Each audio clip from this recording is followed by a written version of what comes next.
دا د بشر ورته بوی څوي د مشکو او عنبر. السلام علیکم ورحمة الله وبرکاته. کی محمد د هلمند له ولایت څخه سلامونه رالیږلي او د سلام نه یې وروسته لیکلي چې زه یوه پوښتنه لرم. پوښتنه مې دا ده، آیا چې څوک په کور کې ضرور کار ولري د جمع لپاره مسجد ته ولاړ نشي او لمونځ په کور کې په انفرادي شکل باندې وکړي، ګناه خو به نه لري؟ د نبی کریم صلی الله علیه وسلم په ګڼو احادیثو کې د جماعت فضیلت بیان شوی دی او نبی کریم صلی الله علیه وسلم په خپلو صحیحو احادیثو کې جماعت طرف ته ترغیب ورکړی او هڅونه یې کړې ده. د بخاري او د مسلم حدیث دی. راوی د حدیث ابن عمر رضی الله تعالی عنهما دی. هغه فرمای ان رسول الله صلی الله علیه وسلم قال صلاة الجماعة افضل من صلاة الفضل ب27 درجه. ابن عمر فرمای چې نبی کریم صلی الله علیه وسلم فرمایي د جمع مونځ د ځان له مونځ نه په 27 درجې غوره دی.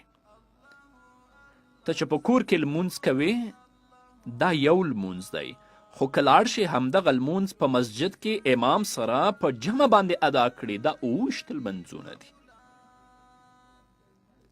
همدارنګه د بخاري او د مسلم بل حدیث دی. راوی د حدیث ابي هريره رضی الله تعالی عنه دی. هغه فرمای قال رسول الله صلی الله علیه وسلم صلاة الرجل في جماعة تضعف على صلاته في بيته وفي سوقه 25 ضعفا، وذلك أنه إذا توضأ فأحسن الوضوء ثم خرج إلى المسجد لا يخرجه إلا الصلاة لم يخط خطوة إلا رفعت له بها درجة وحطت عنه بها خطيئة، فإذا صلى لم تزل الملائكة تصلي عليه ما دام في مصلاه ما لم يحدث، تقول اللهم صل عليه اللهم ارحمه ولا يزال في صلاة ما انتظر الصلاة. ابو هريره رضی الله تعالی عنه فرمایي چې نبی کریم صلی الله علیه وسلم فرمایي چې د یو سړي په جمع کې مونځ د هغه د کور د مانځنه او د بازار د مانځنه 25 درجې زیاتیږي، یعنی 25 درجې زیات ثواب لري. او دا ځکه چې دی کله اودس وکړي او ډیر ښه اودس وکړي او بیا جومات ته ووځي او صرف د مانځه دپاره وځي، نو چې دی هر قدم اخلي په هغې سره یوه درجه اوچتیږي او د ده نه به یوه ګناه کمیږي. کله چې دی مونځ وکړي نو تر هغې پورې فرشتې د ده دپاره دعا غواړي تر کومه چې دی د خپل مانځه په ځای کې ناست وي،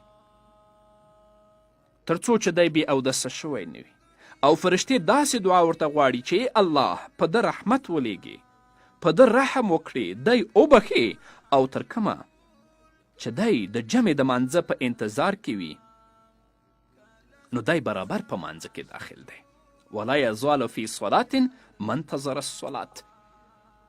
نو په ډیر معمولی ضرورت او په ډیر کم ضرورت باندې دا لوی اجر او لوی ثواب له لاسه مه ورکوئ. د مسلم حدیث دی. راوی د حدیث سیدنا ابي هريره رضی الله تعالی عنه دی.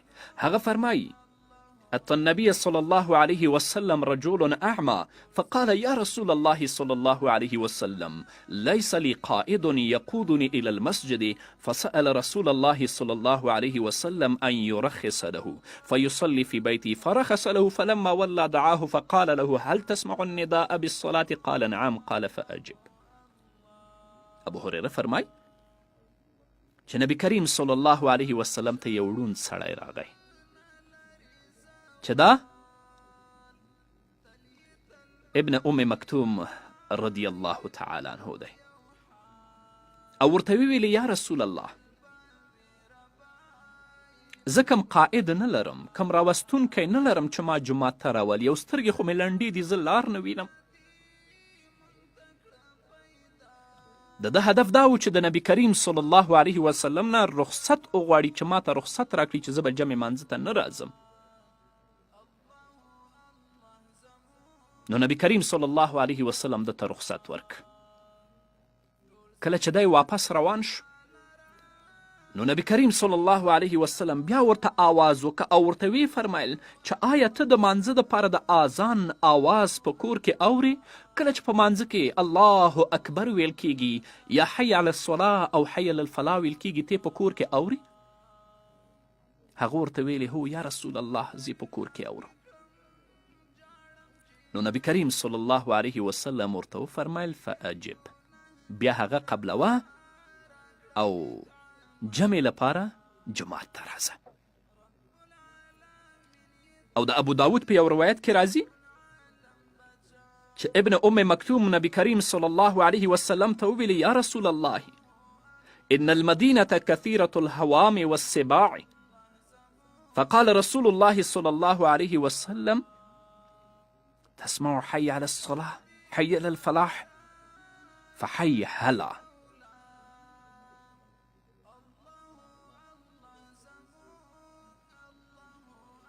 چې ته هغه ورته وویلې چې مدینې منوره کې ضرر رسونکي زناور یعنی ماران، لړمان او ځنګلي زناور ډیر دي، زه په سترګو معذور یم، نو اجازت راکړه چې په خپل کور کې مونځ وکړم. نو نبی کریم صلی الله علیه وسلم ورته ویلې ته د حی علی الصلاة او حی علی الفلاح آواز اورې، نو بیا راځه.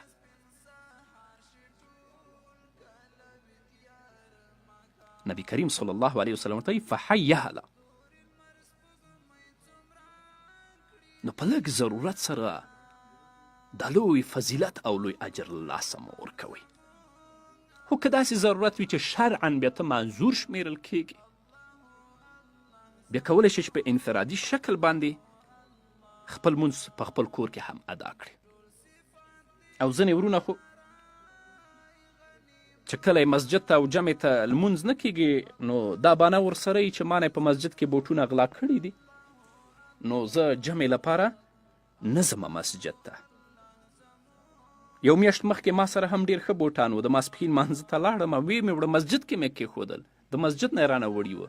خو اوس پوه شومه چې کله مسجد ته ځمه بس معمولي چپړې پښو کوم لاړ شه.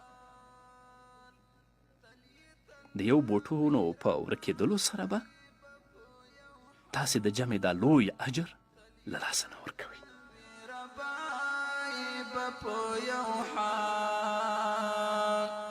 څومره نعمتونه دي موږ ته کړه پیدا،